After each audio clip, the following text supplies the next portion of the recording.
Very good evening to you guys. Welcome back to the channel. How's your weekend going? I hope you're having a great time. Thank you for joining me once again on the channel. Just to the subscribers of the channel, I want to say a big thank you to you guys. A big shout out to you who comment in the comment section, who engage with the community tab, who try to promote our Nigerian players. Kudos to every single one of you, and thank you for joining to catch this video again. You know what time it is. Nigeria is already waiting in the semi-finals for who's going to get the win between Cape Verde and South Africa. The match is ongoing right now that I'm currently recording the video, and of course the semi-final is coming fast and thick. Wednesday is the date for the semi-final. There's no time whatsoever at all. Nigeria is going to play the first match on that day. 6 p.m. is the match, and then the other guys will play 8 p.m.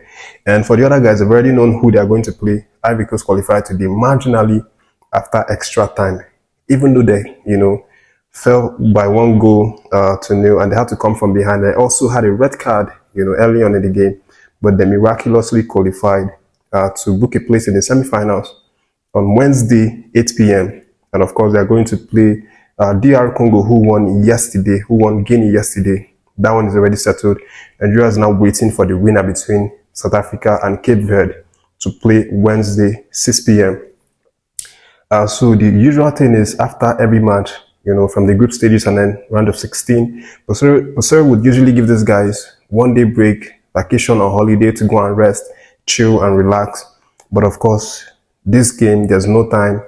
There's nothing like break or vacation today. It was, straight into recovery. And the guys have now, done the recovery, and they're expected to resume training immediately because Wednesday is already here. Tomorrow is Sunday, and then the next thing Monday, Tuesday, Wednesday, you have the semi-final day. So the boys are going to jump straight into recovery and then training to try and perfect, the strategy and the mistakes that came up from the Angola game. They're going to try and correct that, leading to the Wednesday. But of course, trust me to always be here to give you guys updates, before that semi-finals and even on the day. So, but in this video, I have a few updates from last game, the Angola game, where, there were a lot of free nerves, and Peseiro, has now come out at the, in the post-match conference to reveal that he was actually very angry during the match. Peseiro was actually saying that, he was really angered in that game at the likes of Onyeka, Iwobi, and then Ekong. He said that, during the second half, of course, that the boys almost played the whole of the 90 minutes. Peseiro almost didn't make a change, but it was towards the 80 minutes that we saw him remove Iwobi, and then he put Yusuf.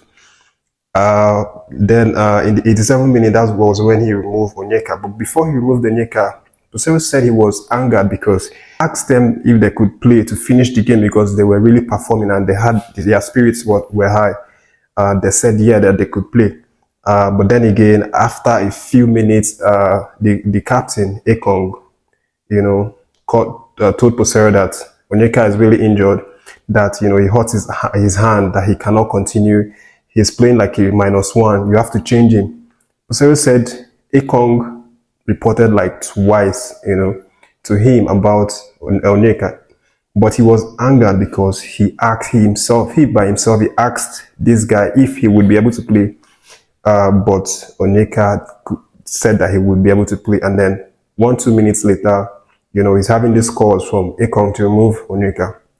He said that obviously angered him, and of course, in the end, he decided to make the changes, the substitution that he did not plan to make by removing Onyeka to bring in Aribo. But of course, we thank God that, that situation didn't work in a negative way for us. That one ended in our favor, and, we won it 1-0. Next update concerns Ekong, and he has now revealed that he almost didn't play for the Nigerian Spikers. He almost, he considered quitting. He considered resigning before, the competition started. Ekong said that he had issues, some sort of disagreement with the coach. They had a falling out, and he was unsure if the coach would play him in the Afcon, and he didn't want to come to the Afcon to sit in the bench. And also, he was at a crucial stage in his club, POK, in Greece, and leaving to represent Nigeria would have been very, very dicey, and maybe cause a little bit of negative offset at his club poke. So he was really, really in a dilemma there. He almost considered not, playing for Nigeria. I'm definitely so glad that he decided to play for Nigeria Super Eagles, and of course, he didn't hang his boots at the national level, because we are seeing the revelation that he is in that defense line. To be honest, if Ekong wasn't in that defense line, it wouldn't be half as stabilized as it is, because he is the only guy that really calms, all the other players. And thank God that he obviously, followed his heart to play for Nigeria. And of course, the coach later settled the issue with him and started playing him. Moving on to the next update, it looks like Napoli have sort of abandoned Osimhen. We do know that, yes, Osimhen and Napoli lately, they don't have the best rapport, they don't have the best relationships. Not Napoli fans. Napoli fans obviously love Osimhen. They, support him. I made a video one time here where, Napoli fans actually traveled from Naples to come to, Ivory Coast to support Osimhen. But the administrative, the owners of the club themselves, it doesn't feel like they love Osimhen.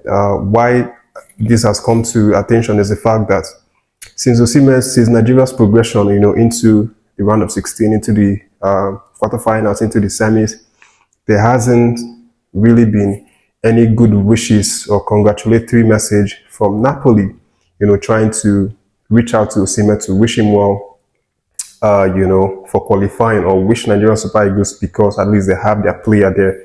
But we've seen these kinds of gestures, these kinds of courtesy being done to other players, the likes of Moses Simon, Nantes wishing him well, Ola Aina, Nottingham Forest, Iwobi, and Calvin Bassey. We've seen Fulham do things for them. The likes of course, Henry Onyeka as well. Brentford also post him, celebrate him when Nigeria qualified to next rounds. But that has not been done to Osimhen, and you begin to wonder what's really happening. Napoli don't really celebrate this guy or congratulate him. Moving on to the next of the guys, this one involves the likes of a tribute to Sam Okwaraji. Sam Okwaraji sadly passed away in the 1990 when he was representing Nigeria in a World Cup qualifiers game against the same Angola that we played in the quarterfinals. This is why it was a very emotional match for us, and of course that's why you saw Okwaraji Lookman celebrating the way that he did, raising his fist up, in a hero's way. That was exactly the way Okwaraji did the celebration, and we hope he's resting well, and he's definitely proud, that Nigeria got that victory. These are the update, guys, for the video. I'll be sure to, follow the updates from the Nigerian Super Eagles camp in this short while, as they prepare for the Wednesday semi-final. Thank you for watching this one, and make sure you're subscribed to the channel if you've not done so, and stay tuned for more updates.